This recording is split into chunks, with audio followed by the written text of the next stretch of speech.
Hi guys, Kim here. Turning to stone, frozen. So here lies the body of Dorian Gray, who died maintaining his right of way. He was right, dead right as he sped along, but he's just as dead as if he was wrong. Would you rather be right or be dead?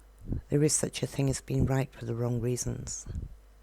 And just to read out the first few lines of Madonna's song Frozen. You only see what your eyes want to see. How can life be what you want it to be? You're frozen when your heart's not open. They tell us that love is unconditional. Is it really? Or is that also a lie? I feel that again, I do not think that love can be there without trust. So if you do not trust someone, can you love them unconditionally? Or would that be to your own detriment, as no boundaries have been put in place? It comes back to the self. If you love yourself, then the outside world will love you in reflection, therefore taking away the need to impress, or who they want you to be in order for you to love them. All lower chakra imbalances. It's seriously beginning to make sense why loving yourself is so important. It's a fine line between loving yourself to the detriment of others, or for egotistical reasons, and loving yourself, as in respecting yourself, and being empowered, but also being ethical. But can you trust yourself? Very confusing. I got a friend that isn't religious at all.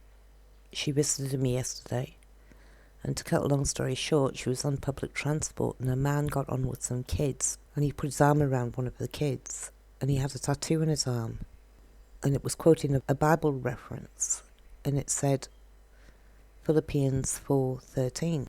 So she looked it up, and it said, I can do all things through Christ who strengthens me. And then she said she looked up from her phone and everything was glowing around her, and she could see how everything was connected and how we all shine. And then she said when the man got off, she felt the light dim a bit, and she sort of wished for a second that he would come back.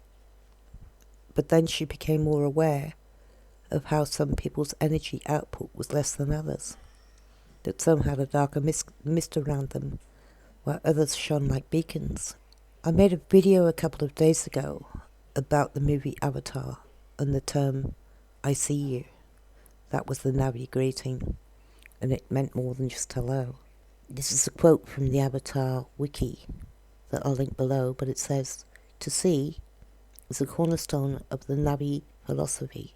It is to open the mind and the heart, to be present, and embrace Pandora, as if encountering it for the first time. When I uploaded the video I made on this subject, the sound was all distorted, that I couldn't hear what I said. So I shrugged, let it go, thinking that there may be something in that video I had created that was not correct, was not from the heart. And I let it go. Then also we've got a Hawaiian greeting of aloha. The literal meaning of aloha is the presence of breath, or the breath of life.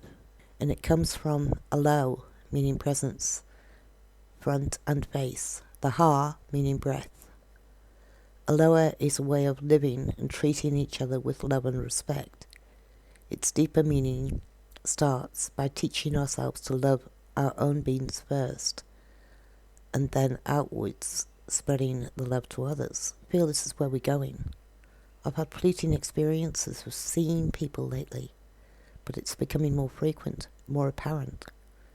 It's not like anything that I can put into words, as I don't really think it comes from the physical realm, so there's no physical description that I can give it.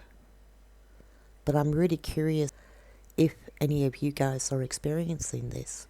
What I'm beginning to see is that whatever is going on in my close personal world is currently what I need to keep focus to. That is where my lessons lie, like a guiding light that's growing to show me the balanced person. I ask my guides to show me the way through balancing the masculine and feminine imbalances that exist in me. And then the next day, I was listening to a YouTuber, and they were talking about this sort of thing, and that it's currently coming into our reality.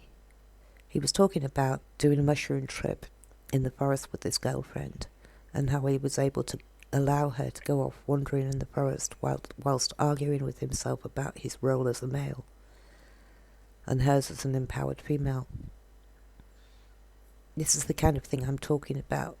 We're beginning to examine the traditional roles we have been told that are male and female, and look deeper into evaluating them as to if they are true or not. For some of us it's a bigger problem than others, but I've discussed with many of my friends in depth the idea that boys are considered special. There is something very deeply embedded in our consciousness that relates to this. And I'm not talking about feminist agendas or equality here. I'm talking about something that's very deeply embedded into our operating system, so to speak. There is no victim in me that experiences this as an imbalance. I'm merely being real in recognizing that this imprint is there. I watched a movie about Elton John some months ago called Saturday Night's Alright for Fighting, I think. And wow, did I get some insights from that movie. I could see how someone is clearly so very talented from birth and can feel the insecurities in their state of, I'm not good enough. And how that shroud ends up becoming an extreme projection to the outside world.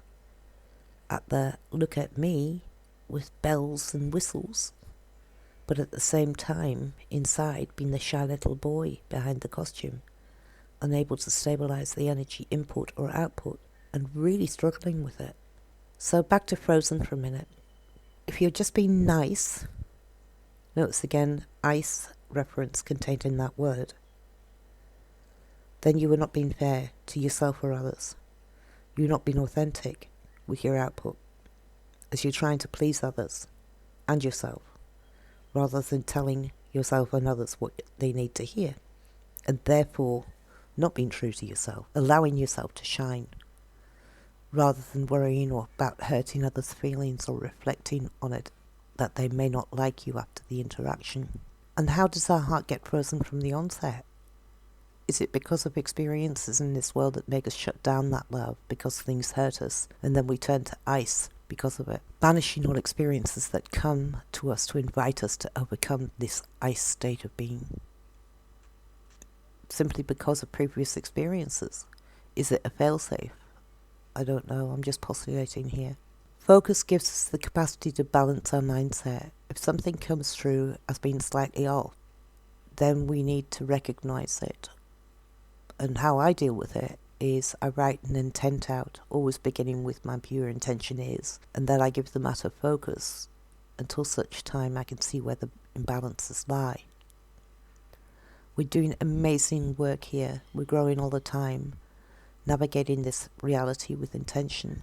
I want to thank you guys for your support and comments and your love. This is a great time to be alive. We're getting to experience the truth of who we are, rather than just that trapped frustration of living in a world where something felt like it was wrong, but we had no idea what or how to do about it. We're now getting that opportunity to deal with it. We have the keys, so let's use them. Thanks for listening. Ta-ha for now.